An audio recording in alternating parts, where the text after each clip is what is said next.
ये 4 की चौसर की शुरुआत करेंगे पहली अहम खबर से। हरियाणा के पूर्व सीएम ओम प्रकाश चौटाला को 4 साल की सजा सुनाई गई है। अदालत ने यह फैसला आय से अधिक संपत्ति के मामले में सुनाया है।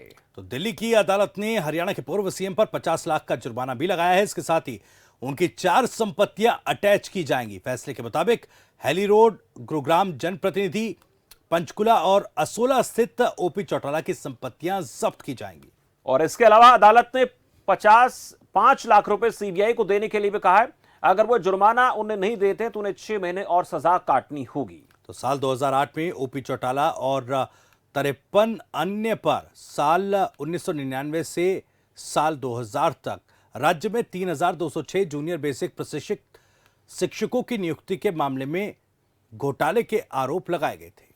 और इसके चलते उन्हें सजा भी हुई थी, लेकिन वो सजा पूरी कर चुके हैं। लेकिन अब इस पूरे प्रकरण को देखें तो उन्हें एक और सजा से अब गुजरना पड़ेगा।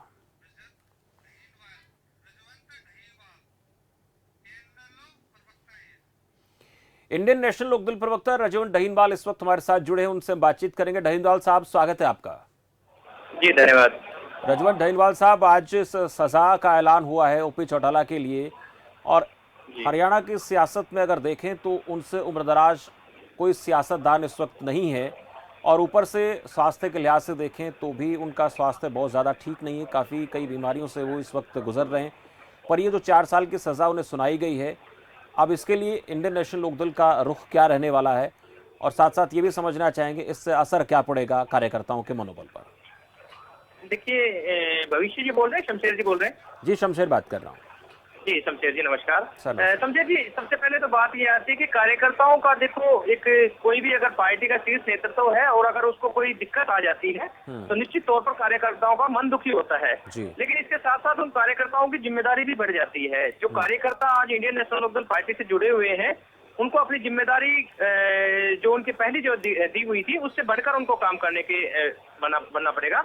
और उसके साथ ही जो आज का जो फैसला आया है, कोर्ट के फैसले पर हर व्यक्ति का अधिकार है कि वो अपील में जाए। हम इस आदेश को पढ़ेंगे और आदेश को पढ़ने के बाद हम ऊपरी अदालत में अपने अपील में जाएंगे। और जो भी आज चौधरी ओम प्रकाश चौटाला के बारे में जो उनके स्वास्थ्य को लेकर जो बातें रखी गई थी, जो उनके पहले जो सजा के बारे में जो बातें कही गई थी, कहीं ना कहीं हो सकता है कि कोर्ट को उसने कंसीडर ना किया हो या किया हो, वो तो आदेश में देखना पड़ेगा।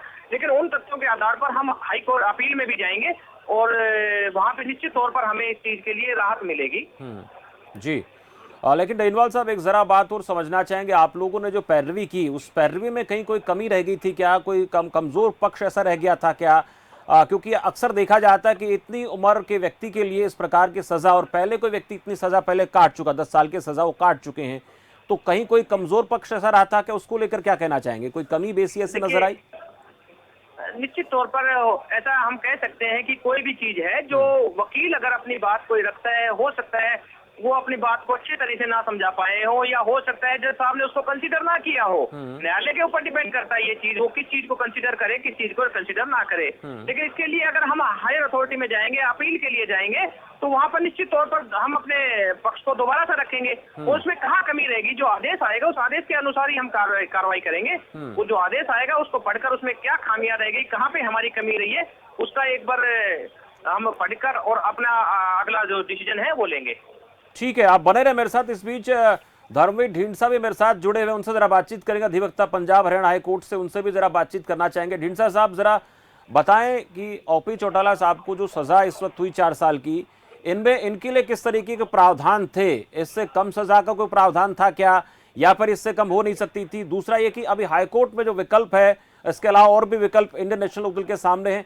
कौन कौन से ऐसे विकल्प अभी इनेलो के पास बचे हुए जिसको लेकर वो इनेलो सुप्रीमो ओपी चौटाला की सजा को लेकर जो है कहीं ना कहीं याचिका दाखिल कर सकते हैं?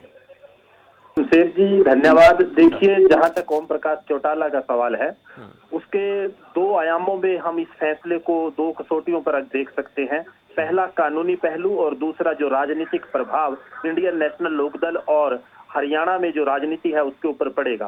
अगर हम इस विषय के कानूनी पहलू की बात करें तो निश्चित तौर पर हर एक व्यक्ति, ये कोर्ट ऑफ फर्स्ट इंस्टेंस इसको बोलते हैं, सुनवाई की पहला मामला है।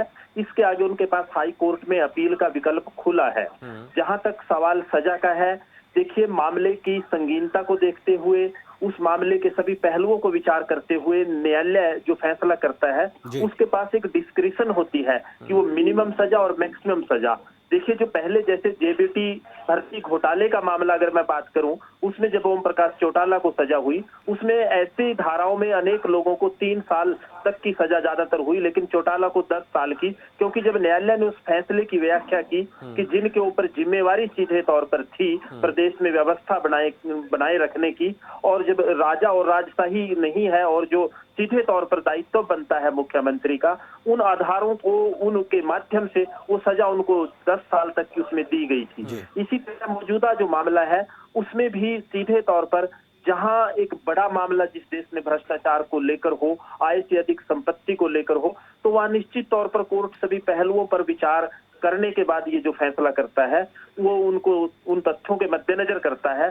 सजा में निश्चित तौर पर जो कन्विक्ट है जिसको सजा दी जाती है उसकी शारीरिक स्थिति कैसी है, उसके रहम की उसमें अपील की गुंजाइश उसमें रहती है, उन सभी पहलुओं पर जो फर्स्ट इंस्टांस का न्यायालय है वो विचार सजा कितनी उनको दी जानी है उस पर विचार करके फैसला सुनाता है। और अपील का अधिकार न केवल ओम प्रकाश चौटाला बल्कि कोई भी कन्विक्ट हो उसके पास ज्यों का त्यों बना रहता है। न्यायालय के निचले फैसले के खिलाफ वो अपील निश्चित तौर पर दायर कर सकते हैं। जी, एक सवाल ये भी है सर, ये जरा समझाइएगा कि क्या जो राउज एवेन्यू कोर्ट की तरफ से जो सजा सुनाई गई है इसको ऊपरी कोर्ट में चैलेंज किया जा सकता है या कन्विक्शन को भी चैलेंज किया जा सकता है, ये भी विकल्प है?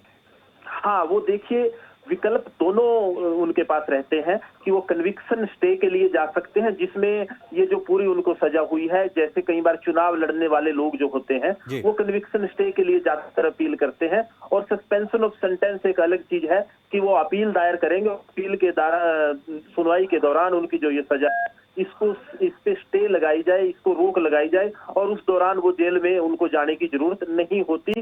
वो अपील का विकल्प उनके पास सीधे तौर पर उनके अवेलेबल रहता है, चाहे वो कोई भी कन्विक्ट हो। और मौजूदा केस में भी ओम प्रकाश चौटाला के पास वो विकल्प ज्यों का त्यों है। जी बिल्कुल, अगर कन्विक्शन को चैलेंज किया जाता है तो सर कहीं ना कहीं अगर अपर कोर्ट जो है इसको स्वीकार भी करता है तो ये मामला अभी और ज्यादा लंबा खिंच सकता है। तो इसमें किस तरह से राहत ओपी चौटाला को मिल सकती है, ये जरा क्या इस पर विकल्प है, ये बताइए। देखिए शमशेर जी, निश्चित तौर पर ये मामला अभी निपटने के स्तर पर नहीं है। ये पहला कोर्ट है, कोर्ट ऑफ फर्स्ट इंस्टेंस, जो मैंने पहले बताया कि पहले स्तर पर उनको सजा हुई है। ये सुनवाई वाला कोर्ट है जहां मामले की सुनवाई हुई। इसकी अपील हाई कोर्ट और सुप्रीम कोर्ट का जो उनके पास विकल्प अभी खुले हैं, निश्चित तौर पर इसको फाइनल नहीं माना जा सकता, क्योंकि जब तक ये सेशन कोर्ट के जो मामले इसको सीधे तौर पर हाई कोर्ट में चुनौती देंगे वो, और दी भी जाएगी, और निश्चित तौर पर जो हाई कोर्ट का फैसला आएगा और जो उनकी सजा पर रोक है उसकी भी इसमें संभावना रहती है। ऐसा इसमें नहीं हम कह सकते कि उसमें रोक नहीं लगेगी। निश्चित तौर पर अभी अपील के स्टेज पर ये मामला लंबा चलेगा, इसमें कोई दो राय होनी नहीं चाहिए, क्योंकि वो विकल्प उनके पास है। और कोई रजवन डाइनवाल साहब बताइएगा कि सजा को अपर कोर्ट में चैलेंज किया जाएगा या फिर कन्विक्शन को चैलेंज किया जाएगा? देखिए ये विकल्प उनके पास दोनों है। धर्मवीर ढींडसा जी एक बार ढहीनवाल साहब से बात कर रहे हैं। जी ढहीनवाल साहब। जी, मैं वही चीज मैं बताना चाह रहा हूँ कि सबसे पहले तो ऑर्डर की कॉपी मिलने के बाद है, जो ऑर्डर की कॉपी मिलेगी उसके बाद ही हम उस पर अगला कोई डिसीजन लेंगे। हो सकता है हम जो अभी बात कर रहे हैं सस्पेंशन ऑफ सेंटेंस की, हम उसमें भी जाएं या कन्विक्शन स्टे के लिए भी हम जाएं। वो तो एक बार जो इसके बारे में एक बार वकीलों से सलाह करके और जो भी फैसला होगा वो लिया जाएगा, लेकिन सबसे पहले आदेश की इंतजार किया जाएगा। आदेश मिलने के बाद ही कोई अगला निर्णय लिया जाएगा। जी, एक और आखिरी सवाल रजवन डाइनवाल साहब, आगामी निकाय चुनावों से पहले आईएनएलडी को ये बड़ा झटका लगा है, एक बड़े सेटबैक के तौर पर देखा जा सकता है। इसका कितना असर आईएनएलडी पर पड़ेगा, चुनावी लिहाज से बात करें तो? देखिए इस चीज के बारे में तो मैं सिर्फ इतना ही बताना चाहूंगा आपको कि चाहे कोई भी राय, अगर इसको हम राजनीतिक तौर पर अगर ना लेके ये कहते हैं ये तो एक कानूनी कार्रवाई है, इस कानूनी कार्रवाई के अलावा आज हमारी पार्टी की जो भी हमारी टीम है जो वो आज भी फील्ड में है और निकाय चुनाव की तैयारी में निरंतर लगी रह रही है। हमारी चाहे युवाओं की टीम है वो भी हल्के में लगी हुई है, महिलाओं का जो सम्मेलन है वो भी हमारे लगातार चल रहे हैं। तो इस चीज से हमारे कार्यकर्ताओं पर कोई असर नहीं पड़ेगा। निश्चित तौर पर चौधरी ओम प्रकाश चौटाला के साथ जो हुआ है उसका हमें दुख है, लेकिन हमें जो न्यायालय के ऊपर पूरा विश्वास है कि हमें इसके लिए जरूर राहत मिलेगी। हम इसके लिए अपील में जरूर जाए। चलिए, शुक्रिया डहीनवाल साहब बातचीत के लिए, और धर्मवीर ढींडसा साहब, आप दोनों का इस चर्चा में हमसे